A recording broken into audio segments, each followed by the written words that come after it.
এত সস্তায় সবজি পাওয়া যায় ব্যাঙ্গালোরে, সেটা আমার ভাবনার বাইরে ছিল। তো হ্যালো এভরিওয়ান, আজকে সন্ধেবেলায় চলে যাব সবজি মার্কেটে কিছু সবজি কেনাকাটা করতে।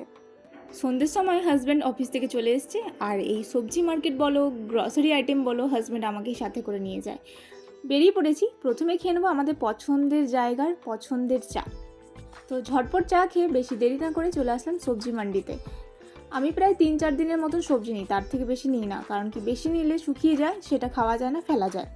কিছু কিছু সবজির দাম আমাদের ওয়েস্ট বেঙ্গলের থেকেও অনেকটা কমে রয়েছে।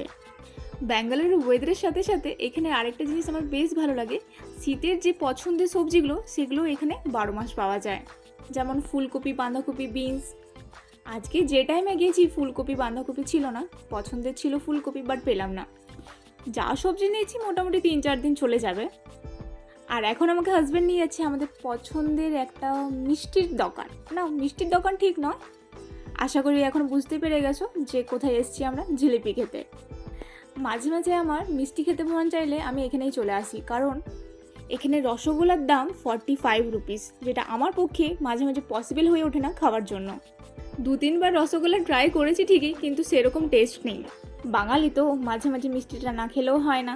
যাই হোক, এখন তো বাড়িতে চলে এসেছি, সমস্ত জিনিসপত্র নিয়ে গোছাগুছি করে নিচ্ছি। বাড়িতে 5 ফোড়ন বানাবো বলে মেথি আর মৌরি নিয়ে এসেছি, ঘরে জিরা আর কালো জিরাও রয়েছে, যেটা দিয়ে বানিয়ে নিতে পারবো। তো যাই হোক, এখন সমস্ত সবজি আমার ভালো মতন সাজানো হয়ে গেছে, সব কিছু রেডি করে রেখে দিয়েছি, কালকে আবার ঝুড়িতে রেখে দেবো। আজকের মতন এখানেই। ব্লগটি ভালো লাগলে লাইক, কমেন্ট, শেয়ার, সাবস্ক্রাইব করে দিও।